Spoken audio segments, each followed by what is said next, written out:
Hello YouTube family, स्वागत है आपका मेरे यूट्यूब चैनल पीयू फिजिक्स पर। यह चैनल एमएससी व बीएससी के सभी यूनिवर्सिटीज़ के फिजिक्स की टॉपिक की आसान एक्सप्लेनेशन विद प्रूफ देता है। तो जैसा कि हमने लास्ट वीडियो में सर्कुलर साइलेंट्रिक कोऑर्डिनेट्स के बारे में पढ़ा था, तो हम यहाँ पे स्फेरिकल पोलर कोऑर्डिनेट्स के बारे में पढ़ेंगे। तो we know that D A is the area element, D sigma theta phi is equal to R square sine theta D phi. Theta और फाई यहाँ पे पोलर और एजिमुथल एंगल है, जिनके बारे में हम आगे डिस्कशन करेंगे। In separation of variable, let us try to separate the Helmholtz equation again with constant k square in spherical polar coordinate। spherical polar coordinate के लिए Helmholtz equation के अंदर हम k square constant का प्रयोग करेंगे। तो यहाँ पे हमारे पास आएगा del square psi is equal to 1/r² sine theta del by del R square del psi upon del R plus del upon del theta sine theta del psi upon del theta plus 1/sin theta del square psi upon del phi square. Equation number first आ गई हमारे पास। यहाँ पे देखो are theta and Sai, यहाँ पे साई के जो फंक्शन है वो क्या रहेंगे, आर थीटा एंड फाई। तो using equation first we obtain, equation first को जब हम यूज़ करेंगे और हमारा कांस्टेंट जब पुट करेंगे तो हमारे पास जो इक्वेशन आएगी वो इस प्रकार आएगी, 1/r² sine theta del upon del R square del psi upon del R plus del upon del theta sine theta del psi upon del theta plus 1/sin theta del square psi upon del phi square is equal to, जैसे कि del square था यहाँ पे तो इसकी जगह हमने क्या कांस्टेंट पुट कर दिया, -k² Sai. Equation number second हमारे पास यहाँ पे इक्वेशन नंबर सेकंड आ गई।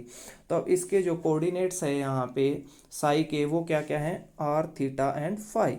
तो हम आर थीटा एंड फाई को यूज़ करेंगे कोऑर्डिनेट्स के अंदर। तो R theta theta phi phi equation number third के रूप में इसके जो कोऑर्डिनेट्स हैं यहाँ पे हम साई के वो यूज़ करेंगे आर थीटा एंड फाई, जिसमें आर क्या है हमारा रेडियल डिस्टेंस, थीटा क्या है हमारा पोलर एंगल, और जो हमारा फाई है वो क्या है एजिमुथल एंगल। तो इसका कुछ डायग्राम इस प्रकार रहता है, ऐसा स्ट्रक्चर रहता है जिसके अंदर हमारे कोफिशिएंट और कोऑर्डिनेट्स लिखे होते हैं, एक्स एक्सिस वाई एक्सिस और जेड एक्सिस के ऊपर रहते हैं। अगर हम इसको एक्स वाई जेड एक्सिस के फॉर्म में देखें तो कुछ इस प्रकार दिखेगा ये। और अगर हम एंगल की बात करें तो यहाँ पे हमारा ये जो एंगल दिया है वो पोलर है और ये एजिमुथल एंगल है, जो ओ से पी जो दी हुई है वो मेरी रेडियल डिस्टेंस है। तो इस प्रकार इन कोफिशिएंट का और कोऑर्डिनेट्स का हम यूज़ करेंगे जो साई के कोऑर्डिनेट्स हैं हमारे। तो by substituting back into equation first and divide by R theta phi we have, जब इक्वेशन फर्स्ट को अंदर हम जो हमारे साई के कोऑर्डिनेट्स हैं वो यूज़ करेंगे और इनको डिवाइड करेंगे आर थीटा फाई, तो कुछ एक इक्वेशन आएगी हमारे पास जो इस प्रकार होगी, 1/r² D by D R square D R by D R plus 1/थीटा R square sine theta D by D theta sine theta D theta by D theta plus 1/फाई R square sine square theta D square phi upon D phi square is equal to K square minus का, क्योंकि यहाँ पे हमारा देखेंगे इस equation के अंदर, तो इस इक्वेशन को आर थीटा फाई से डिवाइड किया और इस साइड क्या था हमारा साई कोफिशिएंट था, तो ये साई वाला तो साई से निकल गया, तो इधर बच गया हमारा पास -k²। और जब हमने इनकी वैल्यू पुट की, जहाँ पे हमारा साई लिखा हुआ था इस इक्वेशन के अंदर, वहाँ पे हमने आर के वाले के अंदर आर वाला कोफिशिएंट, थीटा वाले के अंदर थीटा वाला कोफिशिएंट, और हमारे जो फाई वाला था उसके अंदर हमने फाई का कोफिशिएंट पुट कर दिया। जो कोऑर्डिनेट्स थे हमारे साई के वो हमने पुट कर दिए इसके अंदर, ठीक है। तो all derivative are ordinary derivative, जो हमारे पास इक्वेशन नंबर फोर्थ आएगी उसके जो डेरिवेटिव वो कैसे ऑर्डिनरी है, rather than partial by multiply by R square sine square theta we can isolated 1/फाई D square phi upon D phi square to obtain. हमारे पास इस कोफिशिएंट को छोड़कर बाकी कैसे हैं, सारे ऑर्डिनरी डेरिवेटिव है। तो हमारे इस डेरिवेटिव के अंदर 1/ जो फाई है और D square phi by D phi square है, इसको एक साइड रखे और बाकी जो कोफिशिएंट है हमारे जितनी भी टर्म्स है इस इक्वेशन की वो सारी हम -k² की तरफ ले जाएंगे। तो हमारे पास जो इक्वेशन आएगी वो कुछ इस प्रकार आएगी।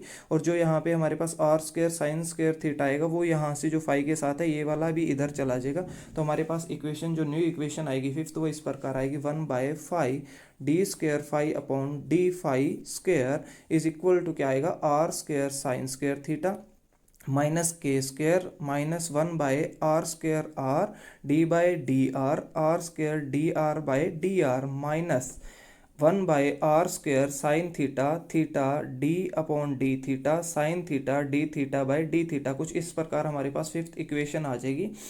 हमारे पास जो 1/5 D square phi upon D phi square के कोफिशिएंट को उधर छोड़ के, टर्म को उधर छोड़ के, बाकी सारी टर्म्स हम किस साइड ले जाएंगे, हमारी राइट हैंड साइड ले जाएंगे। तो हमारे पास equation 5, relate a function of phi alone to a function of r and theta alone since r theta and phi are independent variables। r theta phi हमारे कैसे हैं, इंडिपेंडेंट वेरिएबल्स है। we equate each side of equation is constant। हम each side को equation को constant मान के independent variables के जगह कांस्टेंट को पुट करेंगे। Let us use minus M square as the separation constant then must be integer square. तो हमने क्या किया कि जो हमारे पास इक्वेशन 6 आएगी वो इस प्रकार आएगी, 1 जो phi D square phi upon D phi square का जो कोफिशिएंट है इसको हमने पुट कर लिया, जो टर्म है इसको पुट कर लिया हमने, is equal to minus M square. Minus M square एक कांस्टेंट है जिसको हमने यहाँ पे रख लिया। तो अब हम इक्वेशन 5 के अंदर जब हम इसको पुट करेंगे तो हमारे पास कुछ सेवन्थ इक्वेशन इस प्रकार आएगी, 1/r² R D by D R square D R by D are. जैसा कि आप इक्वेशन नंबर 5 के अंदर आप देखोगे गौर से, तो जो हमारी माइनस के स्क्वेयर के बाद वाली टर्म है वो हमारी इस साइड आ गई, ठीक है, और प्लस में क्या आ गया मेरे पास, आर स्क्वेयर के स्क्वेयर, ठीक है, इज इक्वल टू क्या बच गया हमारे पास यहाँ पे, जो 1/5 D square phi upon D phi square था उसको तो मैंने पुट कर दिया यहाँ पे एम स्क्वेयर। तो जो बाकी बच गया उसको मैंने लिया है इस साइड। तो मेरे पास राइट हैंड साइड आने के बाद क्या टर्म आएगी, -1 sign theta theta D by D theta sine theta D theta by D theta, plus ये वाली जो टर्म्स थी इसको मैंने पुट कर दिया एम स्क्वेयर। तो इधर डिवाइड में और क्या आ गया मेरे पास, साइन स्क्वेयर थीटा। जो साइन स्क्वेयर थीटा था वो आर स्क्वेयर के साथ था, वो वाला इधर आके क्या हो गया, साइन स्क्वेयर थीटा इधर डिवाइड के अंदर आ गया। तो इक्वेशन नंबर 7 आ गई मेरे पास। तो the variable are separated we equate each side constant Q. तो अब हम क्या करेंगे, जो हमारी इक्वेशन नंबर 7 है उसकी राइट हैंड साइड है, उसके अंदर हम क्या करेंगे, इक्वेट करेंगे ईच साइड कांस्टेंट क्यू के साथ। तो हमारी राइट हैंड साइड, पहले इसकी बात करें हम, तो हमारे पास कुछ इस प्रकार आएगी ये साइड। देखो हमने इस साइड इज इक्वल टू क्या पुट किया, क्यू पुट किया, तो हमारे पास इधर क्या बच गया, जो ये थीटा था, मैंने साइन थीटा के साथ जो थीटा था इसको मैं क्यू की साइड लेके जाऊंगा, इसको इक्वल टू क्यू मैं पुट करता हूँ, तो इसको लेके जाऊंगा तो ये हो गया क्यू थीटा। तो इसके बाद हमारी जो बची हुई टर्म है माइनस वाली उसको मैं उस साइड लेके जाऊंगा, तो जो माइनस का है वो प्लस का हो जाएगा और प्लस का है वो माइनस का हो जाएगा, और इक्वल टू में क्या आ जाएगा, 0 आ जाएगा, क्योंकि इस साइड इक्वल में क्या है, क्यू, और ये जो थीटा है ये इधर क्यू के पास चला गया, तो यहाँ पे ये टर्म जो बच गई हमारे पास क्यू थीटा, और बाकी जो बाद में बची हुई टर्म है उनको लेके जाऊंगा, तो जो प्लस वाली है वो माइनस की हो जाएगी, माइनस वाली प्लस की हो जाएगी, और इक्वल में इधर क्या बचेगा मेरे, क्यू के इक्वल में 0 आ जाएगा, और ये बाकी टर्म सारी क्यू की साइड चली जाएगी। तो मेरे पास कुछ इस प्रकार इक्वेशन आएगी, 1/sin theta D by D theta sine theta D theta by D theta minus M square upon sine square theta theta plus Q theta is equal to 0। Equation number 8, जो equation number 8 आई है वो मेरी कौन सी है, Lagrangian equation है, ठीक है दोस्तों। अब इसके अंदर हम देखेंगे कि राइट हैंड साइड को सॉल्व करने के बाद हम लेफ्ट हैंड साइड की बात करेंगे इक्वेशन 7 की। तो वो इक्वेशन कुछ इस प्रकार आएगी मेरे पास, 1/r² D by D R square D R by D R plus K square R minus Q R by R square is equal to 0। जो हमारे पास इक्वेशन नंबर 7 का हम देखेंगे, तो जो इज इक्वल टू इसके क्यू पुट करेंगे हम इस टर्म के, तो ये आर उधर चला जाएगा, तो ये बन जाएगा मेरे पास क्यू आर, और हमारे पास जो बाकी बचे हुए टर्म्स है उनको भी हम अगर लेके जाएंगे तो वो कुछ इस प्रकार बन जाएंगी। अब हम क्या करें, क्यू आर वाली टर्म को इधर ले आएंगे तो इक्वल में 0 आ जाएगा, तो ये टर्म्स तो एज इट इज रहेगी, और इज इक्वल टू में क्या आ जाएगा, minus Q R divide by R square is equal to 0। तो ये कौन सी इक्वेशन आ गई, 9th इक्वेशन जो आएगी मेरे पास आएगी स्फेरिकल बेसल इक्वेशन, ठीक है दोस्तों। तो once again we replace a PDE partial differential equation of 3 variables by ODE ordinary differential equation, the equation 8 as the associated Lagrange's equation, the constant q become, q क्या होगा यहाँ पे, l plus 1, l is non negative integer, l कैसा होगा, non negative integer होगा, because theta is angular variable, theta कैसा है, angular variable है, angle का variable है, तो हमारे पास l कैसा होगा, non negative integer होगा। if k square is positive constant, अगर के स्क्वायर मेरा पॉजिटिव कांस्टेंट है then equation ninth become spherical Bessel equation.